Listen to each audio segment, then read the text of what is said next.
Hello everyone, welcome to 45 days spoken English challenge. Day 27లో ఉన్నాము. 26 class day 26లో ఏం డిస్కస్ చేసాము?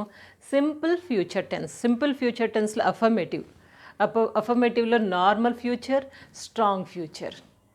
తర్వాత మనం నెగిటివ్ సెంటెన్సెస్ కూడా చూసాము. సో అది క్లియర్గా ఉంటే కనుక మీకు కొన్ని స్పెషల్ కేసెస్ చెప్తాను.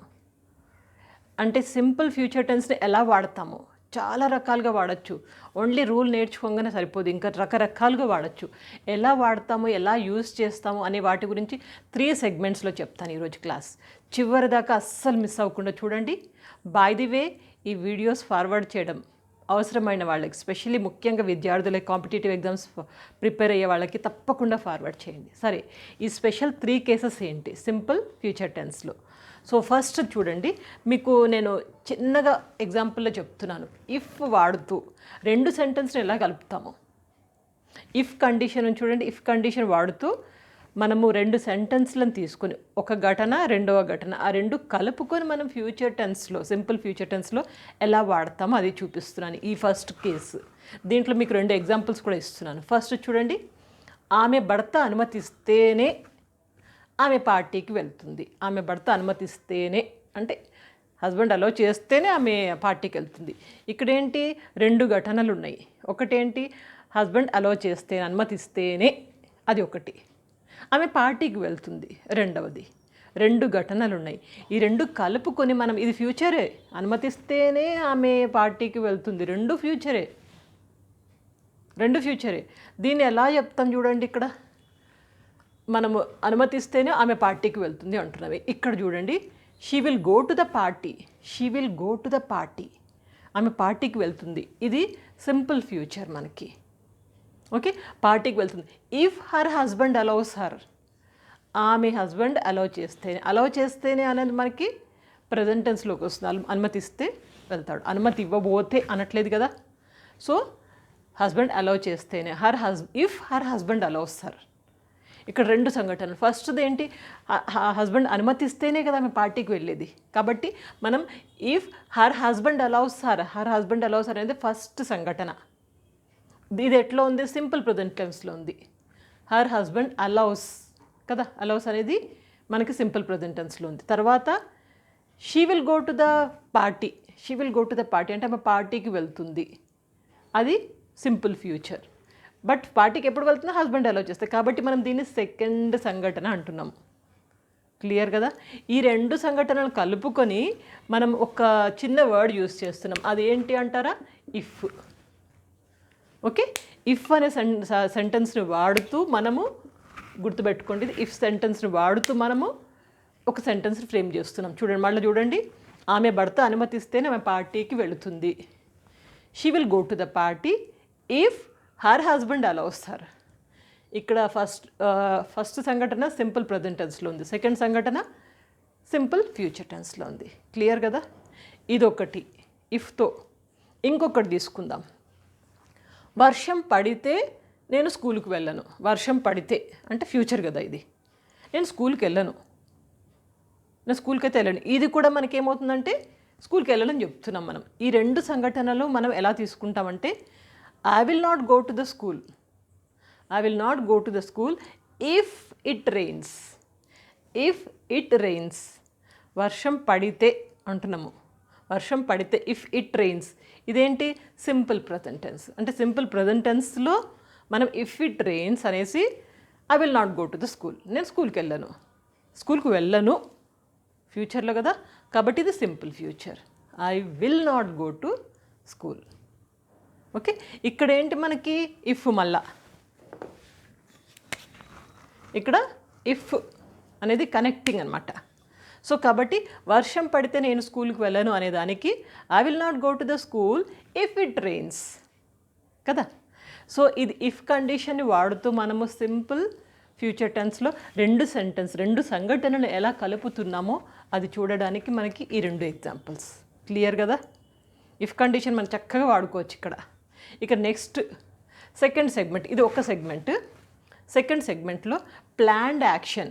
ఏదైనా ప్లాన్ చేస్తున్నాం అనుకోండి ఫ్యూచర్లోకి, ఏదైనా ప్లాన్ చేసినప్పుడు అప్పుడు ఎలా చేస్తామంటే మనకి ఒక చిన్న రూల్ ఉంటుంది. అదేంటంటే సబ్జెక్ట్ యామ్ ఈజ్ ఆర్ తీసుకున్నాం చూడండి. యామ్ ఈజ్ ఆర్ అనేది ఏంటిది?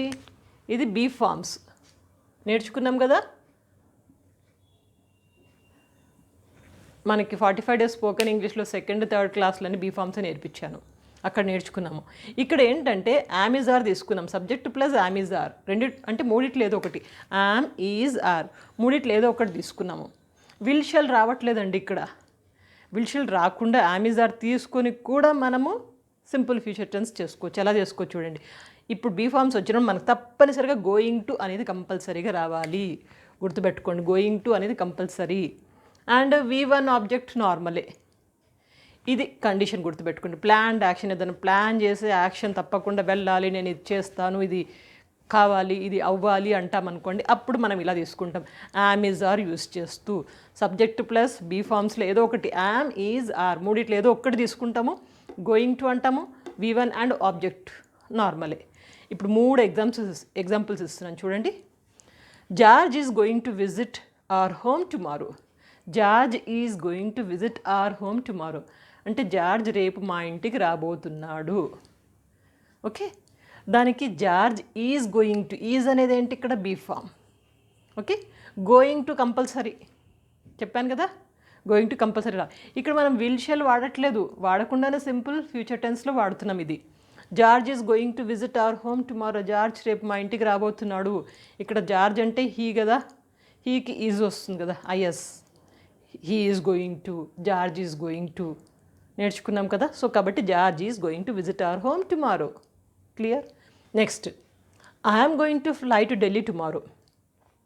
ఇప్పుడు నేను అంటున్నాము, ఇక్కడ హీ అయిపోయింది కదా, జార్జ్ అయిపోయింది కదా, నేను ఐతో ఏమొస్తుంది? యామ్ ఈజ్ ఆర్లో ఐ యామే కదా. యామ్ ఎప్పుడన్నా ఐతోనే వస్తుంది, ఇంకా దేనితోని రాదు, నేర్చుకున్నాం. సో కాబట్టి I'm going to fly to Delhi tomorrow. ఇక్కడ గోయింగ్ టు కంపల్సరీ. మనం బీ ఫార్మ్స్లో ఏం తీసుకున్నాం? యామ్ తీసుకున్నాము. I'm going to fly to Delhi tomorrow. నేను ఢిల్లీకి ఫ్లైట్లో రేపు వెళ్తున్నాను, V1 ఇక్కడ. Okay, going to Delhi tomorrow. Going అనేది ఇక్కడ ఏంటి మనకిది? Going is going to Delhi tomorrow. రేపు నేను ఢిల్లీకి వెళ్ళబోతున్నాను, I'm going to. Clear? Next third one, they are going to finish their project to night.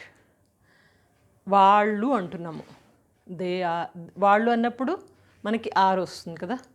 So ఈ ఫస్ట్ దాంట్లోనే మనం ఈజ్ తీసుకున్నాము, ఇక్కడ సెకండ్ దాంట్లో యామ్ తీసుకున్నాము, ఇప్పుడు ఆర్ తీసుకుంటున్నాము. ప్లూరల్ కదా, దే అంటే ప్లూరల్కి ఎప్పుడైనా ఆరే వాడతాము, వీఆర్, దే ఆర్ కదా. So they are going to finish their project tonight. వాళ్ళకి ఇచ్చిన ప్రాజెక్ట్ని ఎప్పుడు ఫినిష్ చేస్తారంట? They are going to finish their project tonight. ఈరోజు రాత్రికి ఖతం చేస్తారు, ఈరోజు రాత్రికి ఫినిష్ చేస్తారు, ఈరోజు రాత్రికి అయిపోవాలి వాళ్ళది. ఇది ప్లాన్డ్ యాక్షన్ ఇది కదా. So they are going to finish their project tonight. They are వచ్చేసింది. గోయింగ్ టు కంపల్సరీ చూడండి, అన్ని చోట్ల గోయింగ్ టు వచ్చింది. మనకి ఇక్కడ ఏంటంటే మనము విల్ షెల్ వాడట్లేదు, విల్ షెల్ వాడకుండా సింపుల్గా బీ ఫార్మ్స్ తోటి మనము తీసుకుంటున్నాము.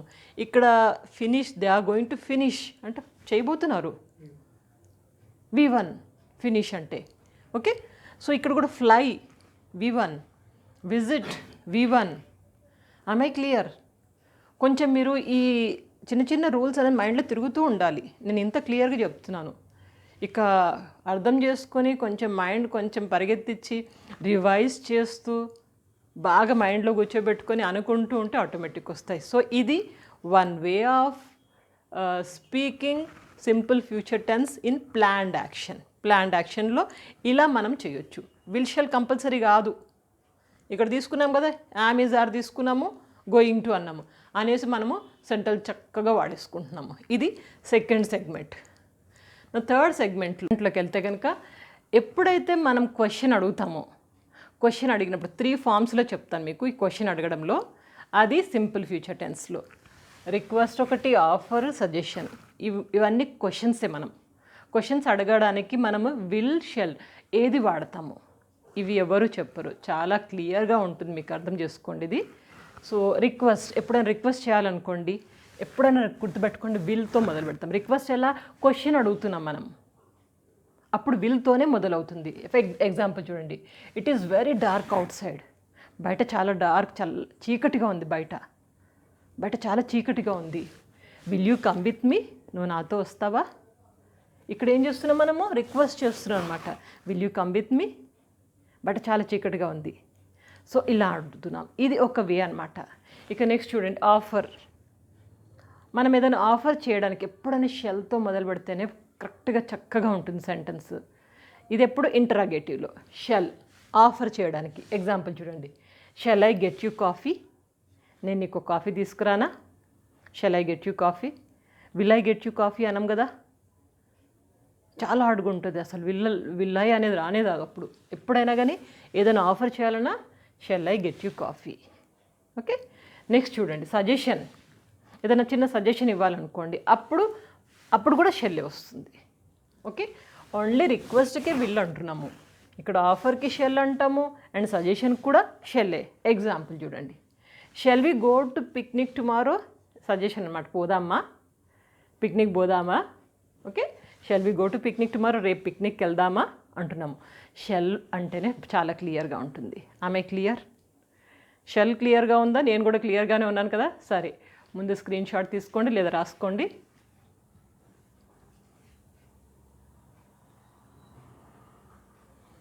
సో ఈరోజు క్లాస్లో స్పెషల్ కేసెస్ చూసాం కదా. 3 సెగ్మెంట్స్ చూసాము. 3 సెగ్మెంట్స్లో ఒకటి మనం ఇఫ్ కండిషన్ వాడుతూ సింపుల్ పాస్, ఒకటి simple future and then simple present, ఈ రెండిట్లు కలుపుతూ ఇఫ్ కండిషన్తో ఒకటి చూసాము. ఇది ఫస్ట్ సెగ్మెంట్. సెకండ్ సెగ్మెంట్లో ప్లాన్డ్ యాక్షన్. ప్లాన్డ్ యాక్షన్లో ఏం చేసాము? సబ్జెక్ట్ తీసుకొని ఆమెజ్ ఆర్ బీ ఫార్మ్స్ తీసుకొని చేసాము. క్లియర్? సో అప్పుడు ఎప్పుడైనా బీ ఫార్మ్స్ తీసుకొని చేసినప్పుడు గోయింగ్ టు కంపల్సరీగా వస్తుంది. ఇక V1 ఆబ్జెక్ట్ నార్మలే. ఇక్కడ థర్డ్ సెగ్మెంట్లో మనము క్వశ్చన్ అడగడం.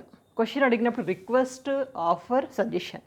ఈ 3 సందర్భాలలో దేంతో మొదలు పెడతాం? షెల్లా, విల్లా? ఓన్లీ రిక్వెస్ట్కి విల్ అండ్ ఆఫర్ అండ్ సజెషన్కి షెల్తో మొదలు పెడతాం. క్లియర్ కదా? ఈరోజు క్లాస్ క్లియర్ అయితే కనుక ప్రాక్టీస్ కొంచెం ఎక్కువ చేయండి. అండ్ ఇక నెక్స్ట్ క్లాస్, ఈరోజు ఎన్నో క్లాసు? 27, డే 27 అయిపోయింది.